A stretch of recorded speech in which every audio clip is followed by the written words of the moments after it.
सविता एक गरीब औरत थी। उसके पति की अचानक मृत्यु के बाद घर की सारी जिम्मेदारी उसी के ऊपर आ गई थी। उसके 2 बेटे थे, बड़ा बेटा अर्जुन और छोटा निखिल। उनकी परवरिश और पढ़ाई लिखाई में ही उसका सारा जीवन निकल गया था। लेकिन अब उसके बच्चे बड़े हो रहे थे और उसको एक जरूरी फैसला लेना था। अरे श्वेता बहन, आप यहाँ? क्या बात है, सब ठीक तो है ना? हाँ रामस्वरूप भैया, आप जानते तो है ना, मेरे दोनों बच्चों को बड़ी कठिनाइयों से पाला है मैंने। अब उनके कॉलेज जाने आ गया है, पर मैं बड़ी मुसीबत में हूँ क्योंकि मेरे पास इतने पैसे नहीं हैं कि मैं दोनों को आगे पढ़ा पाऊँ, शहर का खर्चा उठा पाऊँ। पर यदि एक को नहीं पढ़ाया तो उसके साथ ये अन्याय होगा। मैं क्या करूं भाऊजी, मुझे कुछ समझ में नहीं आ रहा है। बहन, तुम शांत हो जाओ और ये बताओ, दोनों में से होशियार कौन है? भाई जी, मेरा बड़ा बेटा अर्जुन ज़्यादा होशियार है। वैसे तो छोटा बेटा निखिल भी अच्छा पढ़ लेता है, पर मेरा अर्जुन ज़्यादा होशियार है।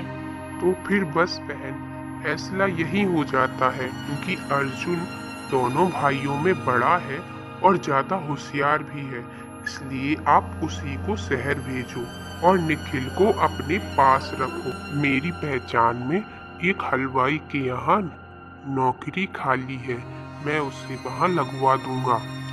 रामस्वरूप भाई की बात सुनकर सविता को थोड़ी तसल्ली होती है। वह अर्जुन बाहर पढ़ाई करने के लिए भेजती है और निखिल को हरिया हलवाई के यहाँ काम पे लगा देती है।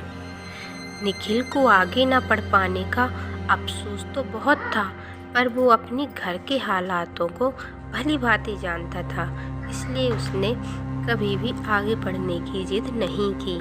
समय ऐसे ही बीतता रहा और 3 साल बाद अर्जुन को एक बड़ी फूड चेन होटल मैनेजमेंट में सीनियर मैनेजर की जॉब मिल जाती है। माँ, ये लो मिठाई खाओ, मुझे एक फूड चेन में सीनियर मैनेजर की जॉब मिल गई है। किसमें हो गई है?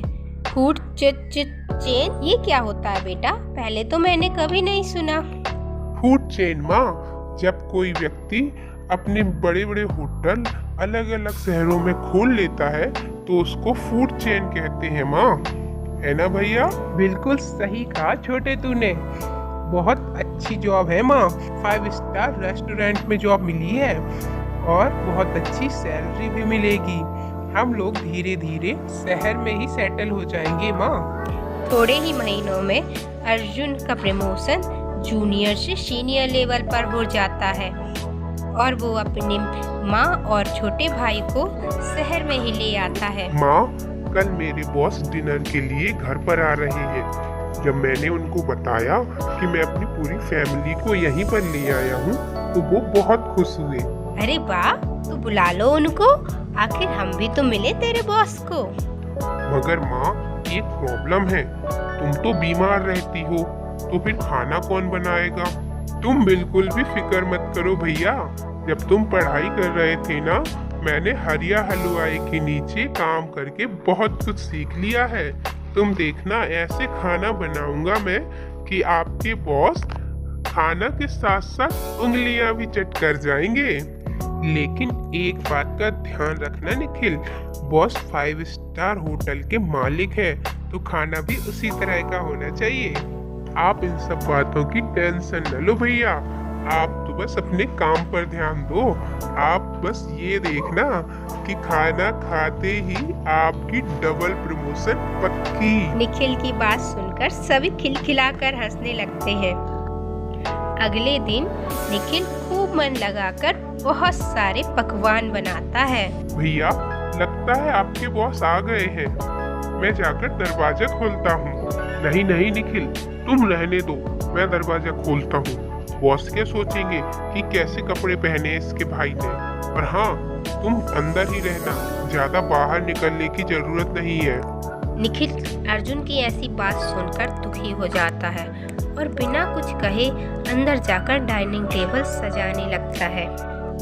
आइए बॉस, आइए। नमस्ते बॉस। नमस्ते अर्जुन। और बताओ, तुम्हारा घर तो बहुत अच्छा है। तुम्हारे भाई और माँ कहाँ पर है? दिख नहीं रहे। अभी बुलाता हूँ मैं सर। माँ, ए माँ, बॉस आ गए हैं, आप आ जाओ। नमस्ते भाई साहब, कैसे हैं आप? यहाँ अर्जुन उसकी माँ बॉस से बात करने में लगे थे और वहाँ निखिल रसोई में खाने की तैयारी कर रहा था। थोड़ी देर बाद वो लोग डाइनिंग टेबल पर खाना खाने के लिए आए। निखिल ने सब कुछ बहुत अच्छी से सजाया था। टेबल को वेल मेंटेन, एकदम 5 स्टार होटल की तरह सजा हुआ देखकर अर्जुन के बॉस बहुत खुश हुए। I hope you like the food sir, it's amazing. किसने बनाया है? वो मेरे छोटे बेटे निखिल ने। निखिल घर पर ही है और अभी तक तुमने मिलवाया नहीं मुझे उससे। कहाँ पर है वो? और हमारे साथ खाना क्यों नहीं खाया उसने? वो दरअसल सर वो खाना बनाने में बिजी था ना, इसलिए। निखिल बेटा, अरे यहाँ तो आओ जरा। निखिल हिचकिचाता हुआ बाहर आता है। वाह बेटा, तुमने तो बहुत अच्छा खाना बनाया है। कहीं से कुकिंग की क्लास करी है क्या? नहीं नहीं सर, ये तो हमारे गांव में एक छोटे हलवाई के यहाँ नौकर था, इसलिए थोड़ा बहुत बनाना सीख गया है। अपने भाई की मुंह से ये बातें सुनकर निखिल फिर से दुखी हो जाता है और खाना खाने के लिए टेबल पर बैठ जाता है। वापस जाने से पहले अर्जुन के बॉस अर्जुन को एक ऑफर देते हैं। खाना खाकर मजा आ गया। ना सिर्फ खाना बल्कि टेबल एटिकेट्स का भी बहुत अच्छा ख्याल रखा था निखिल ने। सविता जी, यदि आप बुरा ना माने तो मैं एक बात कहूँ, आपका बेटा बहुत ही टैलेंटेड है। हमारे होटल में एक शेफ की जरूरत है। यदि आप चाहें तो आपका निखिल हमारे यहाँ हेड शेफ की नौकरी करना चाहेगा। पर सर, निखिल ने कोई फॉर्मल डिग्री नहीं ली है, वो तो बस थोड़ा बहुत बना लेता है। इसकी कोई प्रॉब्लम नहीं है अर्जुन, मुझे तो बस स्वाद अच्छा चाहिए। निखिल, कल तुम ऑफिस आ जाना और वहीं पर एक डिश बनाकर खिला देना। ये बात सुनकर निखिल तो बहुत खुश हो जाता है, पर अर्जुन को ये बात पसंद नहीं आती है। अगले दिन निखिल वहाँ जाकर अपनी डिश बनाने लगता है। ये लीजिए sir, dal bati churma with an Italian twist. वाह वाह निखिल, बहुत बढ़िया डिश है। इसमें जो पुदीने का फ्लेवर है, वाह वाह वाह, क्या बात है। आपको पसंद आई सर? क्या मैं चख सकता हूँ? अरे ये तो बहुत अच्छी है। तो फिर क्या हुआ, चौंक गए ना? क्या हुआ सर, मैं कुछ समझा नहीं। अब तुम खुद इसको बताओगे या फिर मैं बताऊं? वो दरअसल मैंने इस होटल के शेफ को तुम्हारी डिश में नमक मिर्ची डालने के लिए कहा था, ताकि तुम्हें यहाँ पर जॉब ना मिले। लेकिन भैया ऐसा क्यों? वो इसलिए क्योंकि मैं नहीं चाहता था कि तुझे भी मेरी जैसी नौकरी और लाइफस्टाइल मिले। मैं चाहता था कि तू हमेशा मेरी ढोकनी के नीचे पले। क्या? हाँ, और ये बात करते हुए तुम्हारी माँ ने तुम्हें फोन पर बात करते हुए सुन लिया था और मुझे पहले ही इत्तला कर दिया था। इससे पहले कि वो शेफ कुछ कर पाता, मैंने उससे पहले ही उसको फायर कर दिया। You are fired Arjun. नहीं सर, आप ऐसा मत कीजिए, मेरा भाई दिल का बुरा नहीं है, आप उसे नौकरी से मत निकालिए।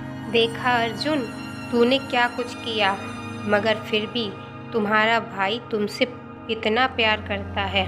आई एम सॉरी सर, और आई एम सॉरी निखिल।